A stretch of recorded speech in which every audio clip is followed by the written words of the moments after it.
ดำเนินงานโดยคณะกรรมการบริหารงานกลุ่มหนุ่มสาวจังหวัดเชียงใหม่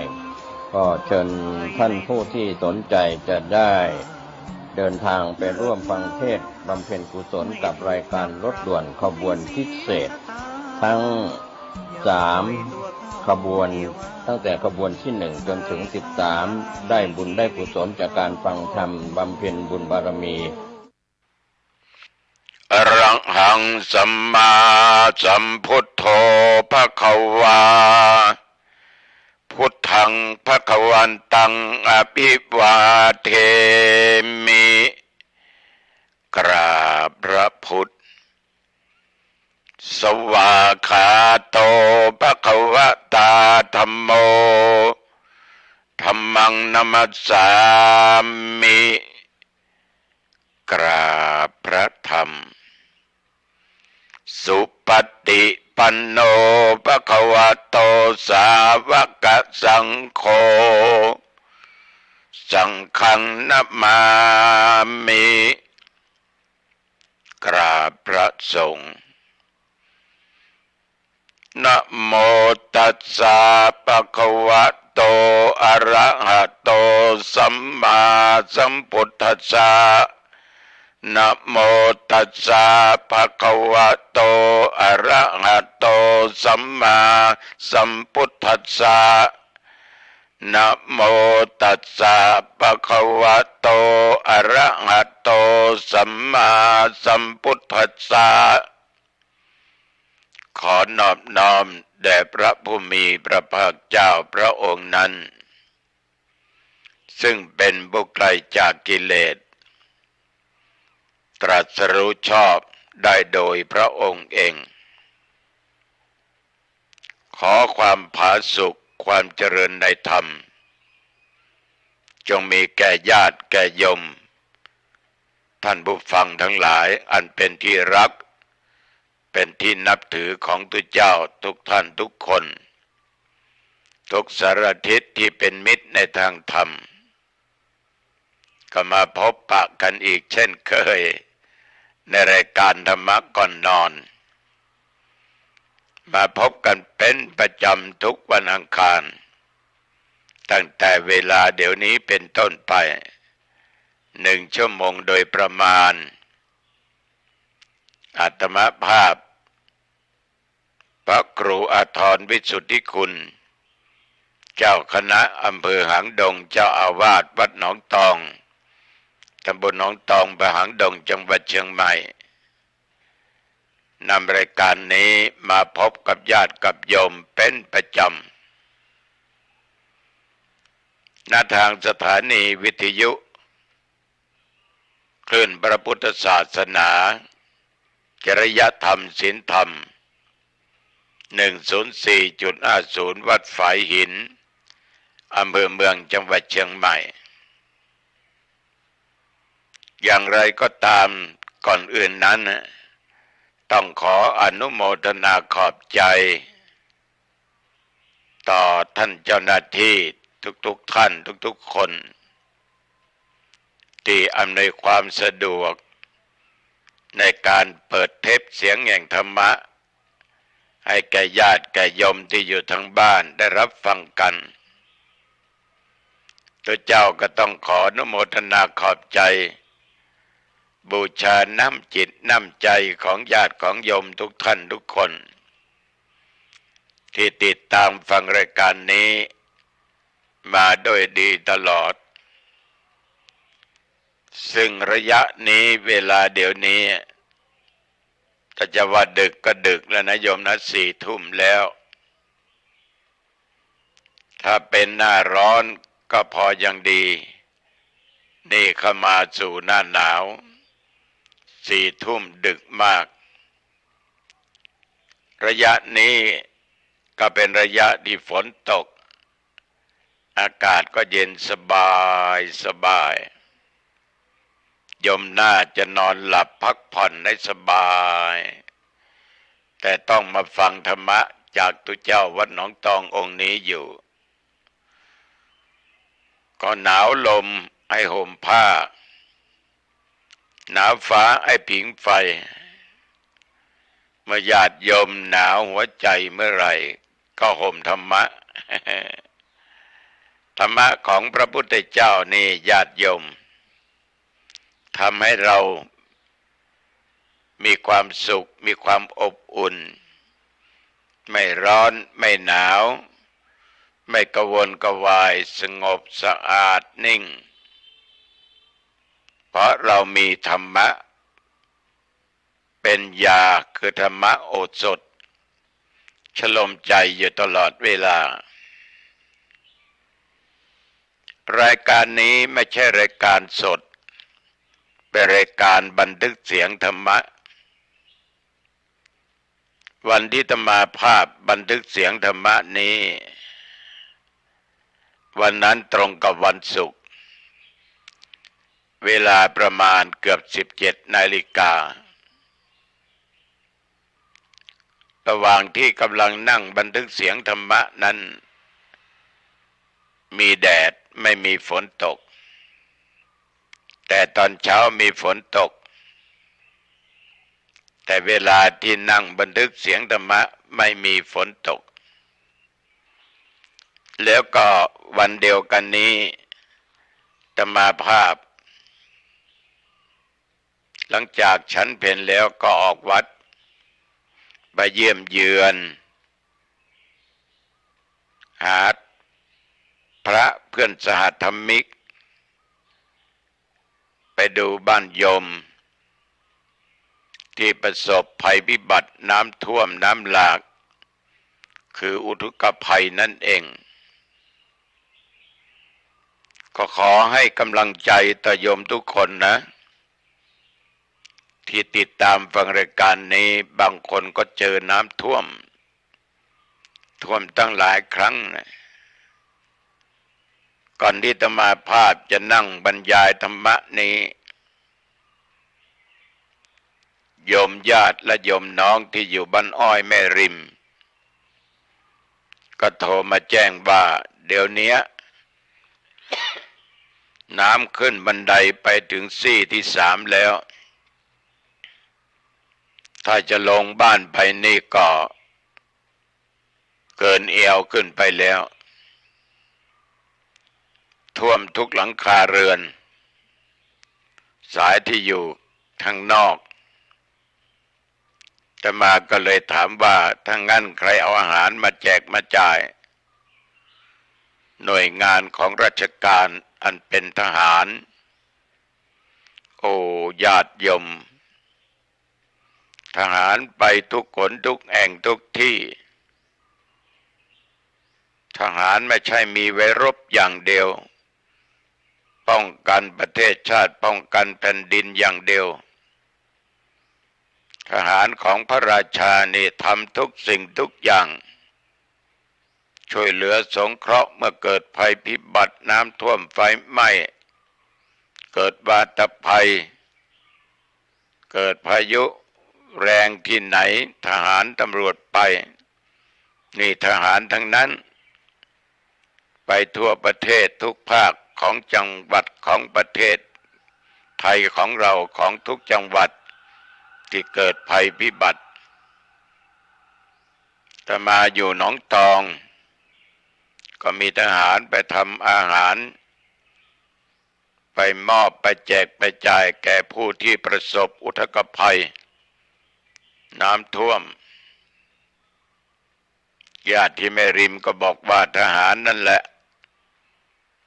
ทำเอาเข้ากล่องมาฝากมาให้ได้ทานได้กินกันนี่รั้วของชาตินะโยมนะ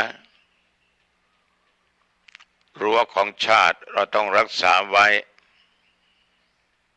ต้องรักษาญาติโยมท่านผู้ฟังทั้งหลายปีนี้ธรรมชาติโหดร้ายมากจะไปโทษก็ไม่ได้จะว่ายังไงก็ไม่ได้มันไม่โกรธมันไม่เกลียดมันไม่เครียดถ้าเรายิ่งว่ายิ่งด่าเราก็ยิ่งเครียดยิ่งโกรธก็ยิ่งทุกข์หนักเพราะมันเป็นภัยธรรมชาติ ไม่มีใครปรุงแต่งมันอย่างไรก็ตามขอให้กำลังใจแก่ญาติแก่โยมนะต้องสู้อย่ายอมท้ออย่ายอมถอยแต่อาตมาเองก็ดีใจที่คนไทยเราไม่ละกันไม่ทิ้งกันเหมือนว่าเมื่อกี้นี้ทหารญาติโยมบุกที่แม่สายที่อำเภอเมืองเชียงรายที่จังหวัดน่านไปทางอีสานและภาคใต้ภาคกลางไปหมดทหารสงเคราะห์ช่วยเหลือพี่น้องประชาชนนอกจากป้องกันเอกราชประเทศชาติให้เป็นหนึ่งไม่เป็นข้าของประเทศไหนประเทศใดแล้วทหารทำทุกสิ่งทุกอย่างศรัทธาสาธุชนญาติโยมบางท่านก็ทำอาหารไปมอบไปแจกไปจ่ายพระสงฆ์องค์เจ้าก็มอบข้าวกล่องถุงยังชีพต่างๆแก่ญาติแก่โยมแต่ดันมีคนที่จะว่ายังไงดราม่าว่ามันเป็นกิจของสงฆ์หรือมันหน้าที่ของใครกันแน่ญาติโยมพระก็เป็นคนเราอยู่ในสังคมโลกใบนี้เราต้องอาศัยซึ่งกันและกัน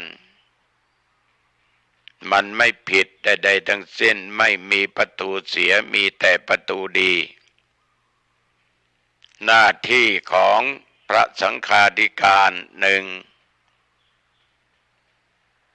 การปกครองต้องดูแลกันสองการศึกษาสามการเผยแผ่ธรรมะเหมือนธรรมาภาพนำธรรมะมาเผยแผ่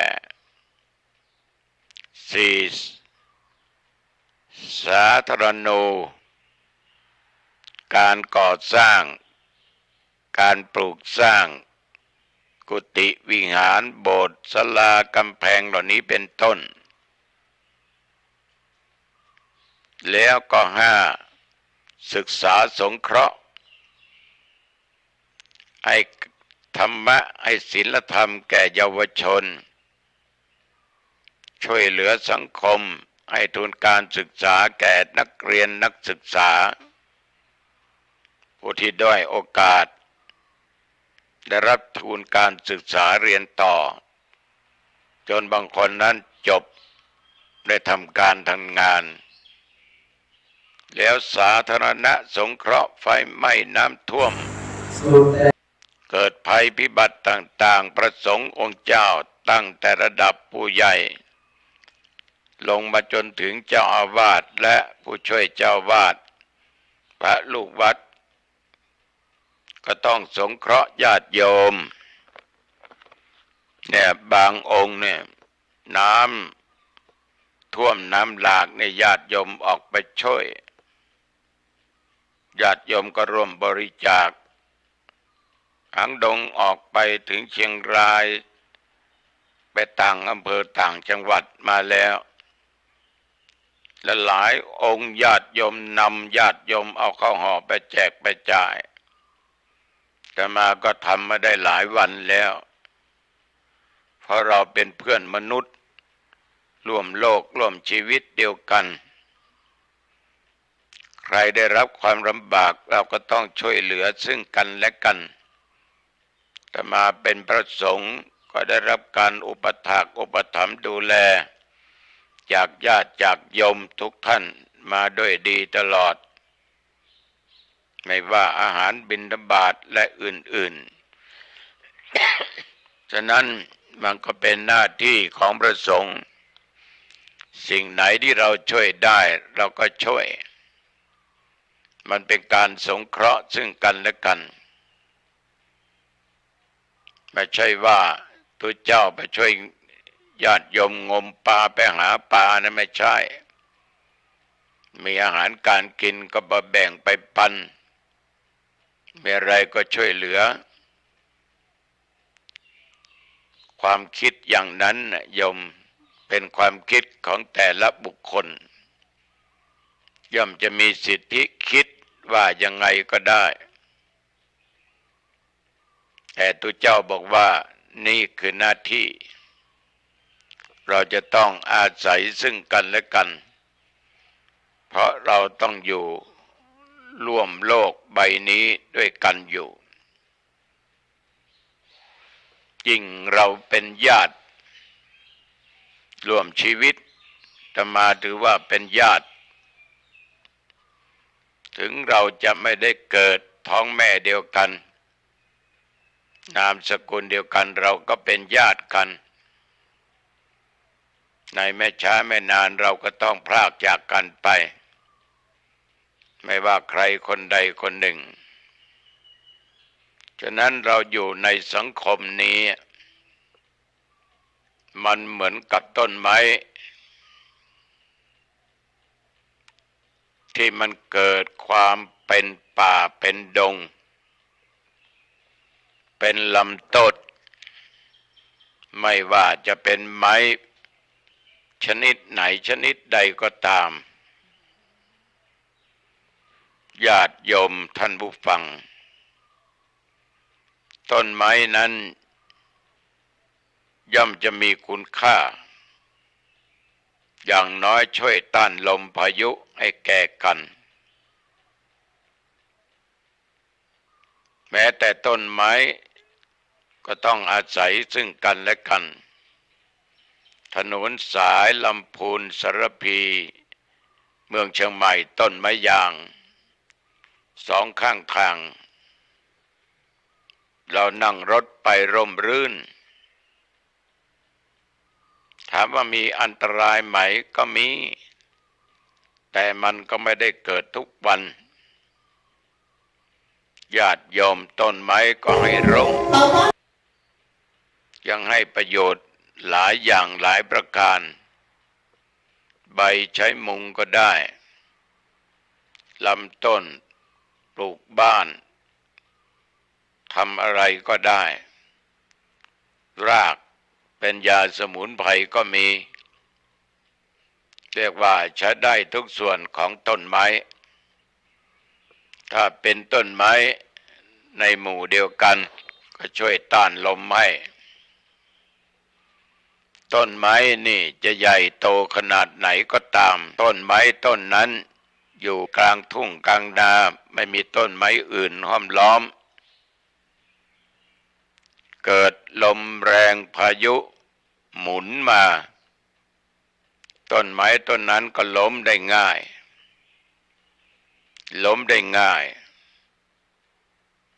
ถอนรากถอนโคนหมดแหละแต่ถ้าหากว่าต้นไม้อยู่ด้วยกันเป็นจำนวนมากมันก็บังลมให้กันได้ฉะนั้นญาติโยมต้นไม้ก็ต้องอาศัยซึ่งกันและกันบางต้นยืนต้นอยู่ได้นานอยู่ได้นานบางต้นอยู่ได้นานเพราะว่าไม่ได้อยู่โดดเดี่ยวมีหลายต้นได้อยู่ด้วยกันป้องกันกันแม้จะเป็นไม้เจ้าป่าเจ้าดอยสูงใหญ่ขนาดไหนก็ตามถ้าอยู่ต้นเดียวนั้นอันตรายมากพายุกระหน่ำพังได้ต้นไม้ย่อมหักย่อมโค่นลงได้โดยง่ายเช่นกันชีวิตคนเราก็เช่นเดียวกันเราเกิดมาในโลกนี้เรามีพ่อมีแม่มีพี่มีน้องมีญาติมีปู่ย่าตายายมีหลานมีเหลนมีเพื่อนพ้องพี่น้องชาวบ้านไม่ว่าจะที่ทำงานหรือว่าอยู่บ้านไหนก็ตามเหมือนโยมเนี่ยที่นั่งฟังในโยมก็มีพ่อมีแม่มีลูกมีเต้ามีภรรยามีสามี ก็อยู่เป็นเพื่อนของเราได้มีคุณค่าได้เช่นเดียวกับคนเราทั้งหลายญาติโยมเราอยู่กันพร้อมหน้าพร้อมตาเป็นหมู่เป็นคณะปัญหาอะไรจะเกิดขึ้นมันจะหนักขนาดไหนมันก็ช่วยแบ่งเบากันได้แบ่งเบากันได้แม้แต่การทำงานงานหนักก็กลับกลายเป็นงานเบางานเบาก็เป็นกลายเป็นงานที่ง่ายสำเร็จได้ง่ายคนเราอยู่ด้วยกันนี้ต้องอาศัยซึ่งกันและกันต้องดูแลกันเผื่อแผ่กันถึงเราจะไม่ใช่ลูกพ่อเดียวแม่เดียวกันชีวิตเรามันก็ผูกพันกันอยู่ด้วยกันด้วยความเมตตาธรรมต่อกันความช่วยเหลือกันมันก็จะมีแต่ความสุขอย่างไรก็ตามญาติโยมอยู่ด้วยกันต้องมีคุณธรรม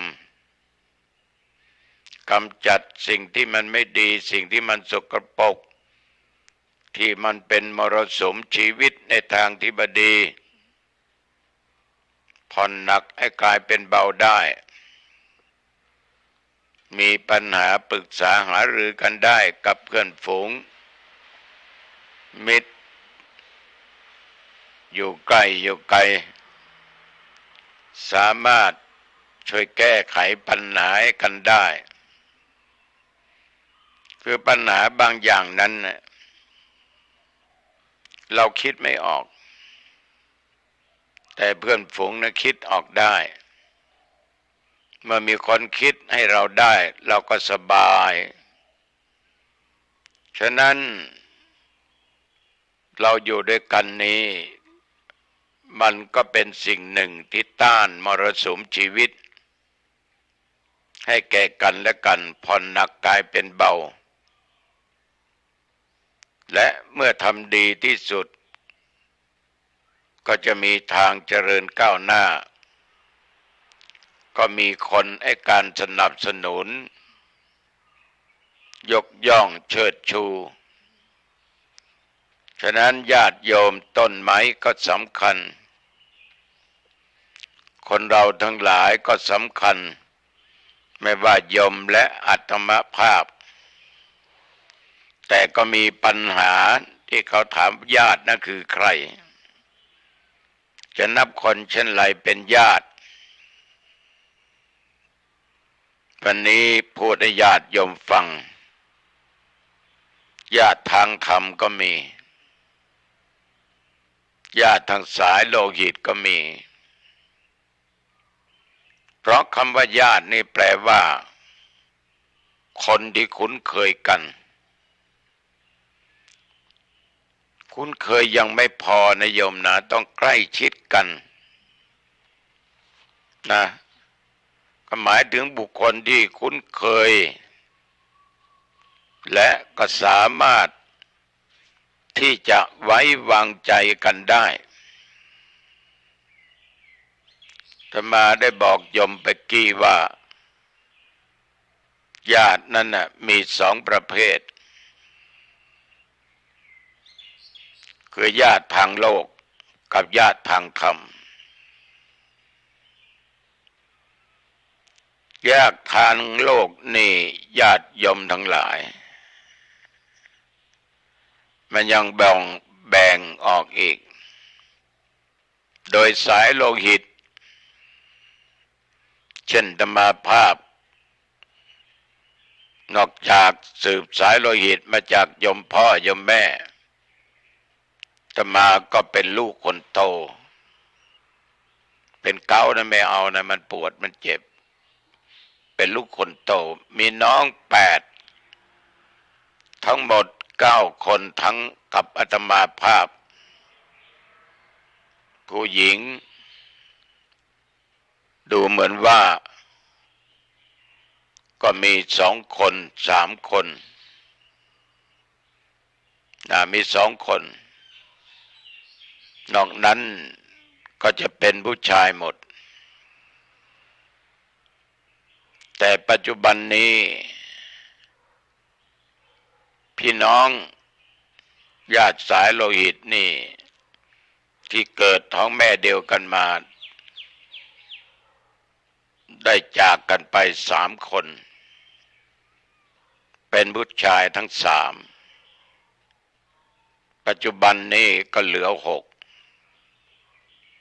เหลือผู้ชาย4ผู้หญิง2ต่อมาก็เป็นลูกคนโตของพ่อของแม่น้องคนสุดท้องนั้นอายุได้เกือบจะ60 ปีในปีนี้นะพัฒมามัน78-79แล้วญาติทั้งสายโลหิตนั้นปู่ทวดย่าทวดปู่ย่าตายายปู่ป้าน้าอาพี่น้องหลานเหลนจะเป็นญาติทั้งพ่อจะเป็นญาติทั้งแม่ก็ตามแม้แต่ลูกสามีภรรยาถือว่าเป็นคนใกล้ชิดเรามากที่สุดท่านเหล่านี้ขอให้ยกไว้ต่างหากเพราะว่าเรามีหน้าที่ที่ต้องปฏิบัติต่อท่านเหล่านี้แตกต่างกันออกไปรายละเอียดก็แตกต่างกันถ้ากับพี่กับน้องอันเป็นพ่อแม่เดียวกันก็ปฏิบัติกันอีกอย่างหนึ่งถ้าเป็นปู่เป็นตาเป็นย่าเป็นยายเป็นน้าเป็นอาเป็นหลานเหล่านี้เป็นต้นมันก็จะมีการปฏิบัติกันอีกต่างหากแต่ก็ไม่ห่างไกลกันคล้ายกันเป็นส่วนมากเพราะเราทุกคนนั้นต่างก็มีญาตินี่ยอมทั้งหลายด้วยความใกล้ชิดคุ้นเคยอันนี้ก็มีบางครั้งนั้นไปเจอกันสมัยเป็นเด็กหรือเป็นหนุ่มเป็นสาวพูดเข้าคอกันดีมีใจอบอ้อมอารีเช่นเดียวกันใจบุญสุนทานก็เลยคบกันเป็นเพื่อนกับกลายเป็นญาติเป็นเพื่อนแต่กลับกลายมาเป็นญาติโยมท่านผู้ฟังทั้งหลายมันเป็นได้เพราะความสนิทสนมอาตมาภาพก็มีเยอะนะไม่ว่าจะเป็นพระเป็นคฤหัสถ์ชาวบ้านคนที่รู้จักมักคุ้นสนิทสนมกันก็มีเยอะเราจะสังเกตได้โยมบางคนก็ไปทำบุญร่วมสร้างบารมีกับอาตมาภาพซื้อเครื่องมือการแพทย์ไว้กับโรงพยาบาลอังดงบ้างซื้อเตียงบ้างอะไรบ้างอย่างโยมแสงล่าโยมขันคำโยมอ่อนอนงโยมแม่รุ่นอรุณหลายท่านหลายคนนะถ้าจะกล่าวนามเนี่ยเป็นพันคนเนี่ยเป็นญาติเพราะสนิทกันแต่ญาติเหล่านี้เราถือว่าเป็นญาติกันในทางธรรมเป็นญาติในทางธรรมเพราะว่าสร้างบารมีสร้างบุญร่วมกันเมื่อมีความใกล้ชิดคุ้นเคยกันขึ้นเกิดการสนิทสนมกันขึ้น ก็เกิดความไว้วางใจความเคารพนบนอบเหมือนกับญาติโยมบอกว่าเคารพหลวงปู่บูชาหลวงปู่จึงมาทำบุญกับหลวงปู่อาตมาไม่มีอะไรให้โยมนอกจากธรรมะอาตมาจะให้โยมทุกครั้งทุกท่านที่ไปหาไปทำบุญร่วมกันหรือไปนั่งสนทนาธรรมร่วมกันญาติโดยสายโลหิตและญาติในทางธรรมเป็นญาติเพราะบวชให้เป็นพระภิกษุคนสมัยก่อนนี้มีลูกผู้ชายจะบวชเป็นเณรจะบวชเป็นพระก็มีพ่อออกแม่ออกรับเป็นเจ้าภาพเป็นพ่อลูกแก้วแม่ลูกแก้วพ่อนาคแม่นาครับพระไตรรับผ้าขาวรับน้นรับนี่รับบาตรรับไตรจีวรรับเป็นเจ้าภาพสังฆทานอุปัชฌาย์และพระกุศลตัวนี้เป็นต้นแล้วก็มาบวชอยู่ด้วยกันหรือว่าได้เข้ามาบวชได้ช่วยเหลือซึ่งกันและกันบางคนก็บวชเป็นสามเณรให้หลายท่านหลายคนได้ลูกเณรได้ลูกตุลูกเณรกันเยอะแยะทุกครั้งอย่างแม่รุ่งอรุณเนี่ยอุจเจริญแต่มาจะบวช บวชเณรบวชพระแจ้งความประสงค์แม่เอาเท่านั้นองค์ตัวนี้องค์ก็บวชให้ทุกปีนะเหมือนญาติโยมหลายท่านเช่นเดียวกันนี่ก็เป็นญาติในทางธรรมเป็นญาติเพราะให้นิสัยนะในการที่อย่างเรานี่เป็นพระอุปัชฌาย์จะมาบวชเณรบวชพระได้บอกนิสัยให้คอยตักเตือนดูแลในฐานะที่เขาเป็นสัทธิวิหาริกก็นับเป็นญาติในทางธรรมอย่างพระสงฆ์องค์เณรพระทุกรูป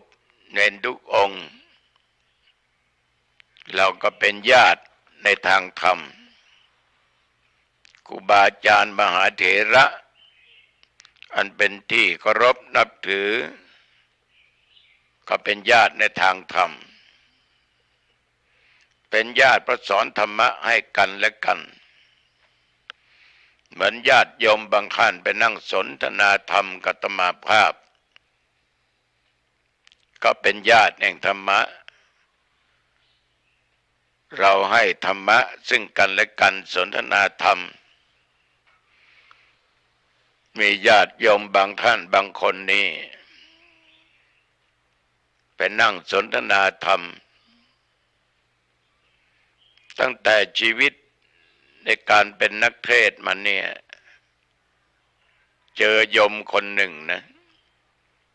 วัยรุ่นอยู่โยมเป็นนักศึกษานั่งสนทนาธรรมตั้งแต่9 โมงเช้าจนเกือบ4 โมงเย็นนะอาตมานั่งฉันเพลโยมก็นั่งคุยธรรมะโยมซื้ออาหารมาถวายมื้อเพล9 โมงเช้านะเกือบถึง4 โมงเย็นเนี่ย6 ชั่วโมงกว่าเกือบ7 ชั่วโมงนั่งสนทนาธรรมแต่อาตมาพูดเสมอว่าใครจะสนทนาธรรมขออย่างเดียวอย่าเอาเรื่องในหนังสือในนั้นในนี้มาพูดมาคุยเดี๋ยวมันจะขัดแย้งกัน เพราะอาตมาเนี่ยชอบอยู่อย่างหนึ่งว่าธรรมะคือสิ่งที่รอบกายธรรมะคือสิ่งที่มีในกายลึกกว่านั้นในด้านจิตใจของเราสนทนาอย่างนี้มีความรู้สนุกดีทีนี้เรื่องของญาตินี่ญาติโยมลักษณะของการที่เราจะสงเคราะห์กันนั้นก็คือเมื่อมีปัญหาอะไรเกิดขึ้นเราก็สงเคราะห์ช่วยเหลือซึ่งกันและกันได้ไม่ต้องวิ่งไปวิ่งมาหากันรู้ข่าวว่าญาติของเรานั้นกำลังลำบากขาดแคลนเหมือนเดี๋ยวนี้ญาติพี่น้องหลายท่านหลายคนที่อยู่บ้านอ้อยไม่ริมน้ำท่วมอาตมาก็ต้องขึ้นไปเยี่ยมเยือนหน่อยหานั้นหานี้ไปแบ่งไปปันกันช่วยเหลือกันบรรเทาทุกข์ซึ่งกันและกันเพื่อนสหธรรมิกถูกน้ำท่วมนี่ก็วางแผนว่าจะลงไปหากันแล้วเมื่อน้ำเข้านั้นไปไม่ได้เพราะเดินเข้าไปหาไม่ได้และช่วยเหลือญาติโยมแจกข้าวห่อให้ญาติเขาโยมแจกข้าวกล่องหลายร้อยก่อนเป็นพันกล่องแล้วนะฉะนั้นท่านทั้งหลายการสงเคราะห์ญาติเป็นสิ่งที่ดีผู้ได้รับย่อมดีใจผู้ให้ก็ย่อมจะมีความสุขแต่เราทั้งหลายฐานะเป็นญาติกันเนี่ยร่วมโลกร่วมชีวิตเดียวกันนี้เราต้องรู้จักทำตัวของตัวเรานั้นให้น่าช่วย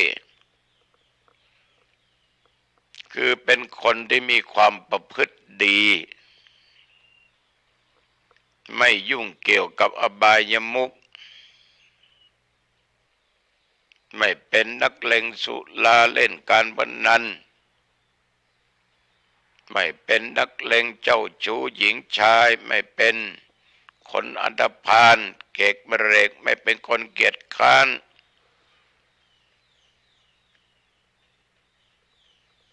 ไม่เป็นคน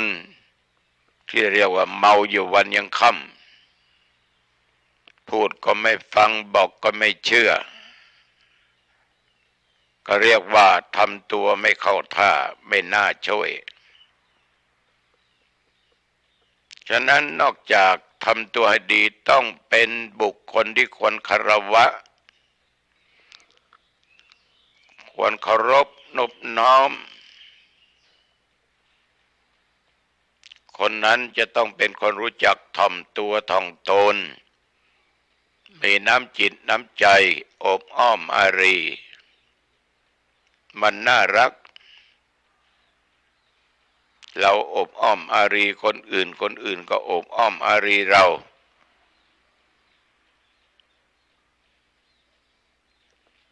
การที่ช่วยเหลือซึ่งกันและกันนั้นเมื่อไม่มียากจนลำบากเราก็ให้กัน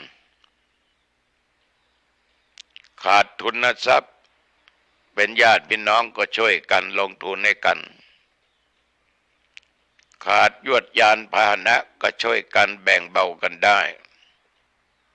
ขาดอุปกรณ์ทำกินก็ช่วยเหลือกันเจ็บไข้ได้ป่วยก็ช่วยดูแลกันมีธุระมีการมีงานอะไรทำก็ช่วยกันทำเมื่อมีคดีความก็ช่วยคลี่คลายคดีนั้นให้ฉะนั้นการสงเคราะห์ซึ่งญาตินั้นจะว่าง่ายโยมก็เหมือนยากนะขันจะว่ายากมันก็เหมือนง่ายก็มันอยู่ที่ตัวบุคคลนะแต่ละบุคคล ฉะนั้นศรัทธาสาธุชนญาติโยมท่านผู้ฟังทั้งหลายอาตมาว่าเราอยู่ด้วยกันเนี่ยมันเป็นญาติเดียวกันการสงเคราะห์นั้นในสังคหวัตถุมีทาปิอะสะทานะแปลว่าการให้เอื้อเฟื้อแบ่งปันกันกินแบ่งปันกันใช้ให้ของฝากของเยี่ยมเยือนให้ของขวัญให้ของกินให้ผ้าให้ผ่อนอันนี้คือการให้โดยวัตถุสิ่งของปัจจัยเงินทองโภชนะอาหารให้ทางวาจาคือปิยวาจาเจรจาอันอ่อนหวานไม่ใช่ปากหวานก้นส้มนะ ปากกับใจตรงกันพูดจากันเพราะไม่ด่าไม่ว่าอะไรกันไม่หลอกกันพูดแต่สิ่งที่เป็นจริงแล้วก็ทำตัวให้เป็นประโยชน์แก่ญาติช่วยเหลือซึ่งกันและกันเช่นการงานบ้างงานนั้นงานนี้เราสมควรช่วยกันได้ก็ช่วยกันเจ็บไข้ได้ป่วยก็ดูแลกันเป็นการสงเคราะห์และอีกข้อหนึ่งสมานัตตาวางตัวกับญาติให้เหมาะสมกับตำแหน่งกับอายุและสิ่งต่างๆต้องวางตัวให้ดีไม่ใช่ว่าเป็นญาติและเมาเหล้าด้วยกันทุกวันอย่างนั้นก็ใช้ไม่ได้เรามีญาติดีกว่าไม่มีเรามีญาติดีกว่าไม่มีญาติโยมท่านทั้งหลายฉะนั้นมิตรดีเนี่ยสมควรต้องรักษาไว้มิตรร้ายต้องอยู่ห่างไกลอาตมาเคยเตือนตลอดว่าศัตรูที่ใกล้ชิดคือมิตรที่ใกล้ตัวอย่าไว้ใจทางอย่าวางใจคนแล้วมันจักจนใจเอง บางทีก็เป็นญาติกันไว้วางใจกันเดี๋ยวก็ของหายเดี๋ยวนั่นหายเดี๋ยวนี่หายไว้ใจไม่ได้มันจะไม่ได้นับญาติกันไอ้ตอนนี้แหละฉะนั้นญาติต้องมีความซื่อสัตย์ต่อกันต้องไว้ใจกันได้พึ่งพาอาศัยซึ่งกันและกันได้ไม่ว่าจะเป็นญาติทางสายโลหิตและญาติทางธรรมฉะนั้นตุเจ้าก็จึงขอฝากไว้กับญาติกับโยมนำไปคิดพิจารณาก็แล้วกันเอาละนะพูดมาพอสมควรแก่เวลาเข้าบ้านมาปิดประตูให้มิดชิดเดี๋ยวนี้ไว้ใจใครไม่ได้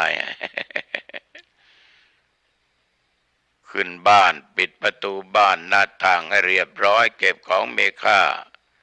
ให้ดีๆให้เรียบร้อยของไหนของใดที่โยมจะใช้พรุ่งนี้เก็บไว้เวลาผ่านได้มองเห็นได้ง่ายๆจะไม่ลืม ยังไม่ได้ทานข้าวทานอะไรก็ทานเสร็จเรียบร้อยก็อาบน้ำแต่งเนื้อแต่งตัวจะปะแป้งจะนุ่งผ้าสีอะไรก็สุดแต่ตามสะดวกสบายกราบพระ5 หนคือพระพุทธเจ้าพระธรรมเจ้าพระสังฆเจ้า กราบพระบิดามารดากราบพระครูอาจารย์อุปัชฌาย์แล้วก็สวดมนต์3 บทอิติปิโสสวากขาโตสุปฏิปันโนเสร็จแล้วเจริญสมาธิภาวนาพอสมควรแก่เวลาไม่ต้องกำหนดเวลานะเดี๋ยวจะเกิดอารมณ์เสร็จแล้วแผ่เมตตาแก่สรรพสัตว์เจ้ากรรมนายเวรเทวบุตรเทวดาเสื้อวัดเสื้อวาผีหอผีเงินผีปู่ผีย่านะแม่พระธรณีเจ้ากรรมนายเวรผู้มีพระคุณตลอดจนบิดามารดาสามีภรรยาลูกเต้าพ่อแม่ครูบาอาจารย์ผู้จากไปก็แผ่เมตตาให้อย่าลืมแผ่เมตตาแก่ตัวเองว่าข้าพเจ้าเกิดมาชาติไหนชาติใดความทุกข์ความยากความลำบากอดอยากอันว่าไม่มีนั้นจะได้เกิดมีแก่ข้าพเจ้าขอข้าพเจ้านั้นไม่อดไม่อยากไม่ทุกข์ไม่ยากไม่ลำบากเกิดมาพบไหนชาติไหนก็ขอได้พบชาติของพระสิริยะเมตไตรแล้วโยมก็นอนหลับสบายตื่นมาสบายเอาละนะโยมนะอายุวันโนสุขขังพลังพบกันใหม่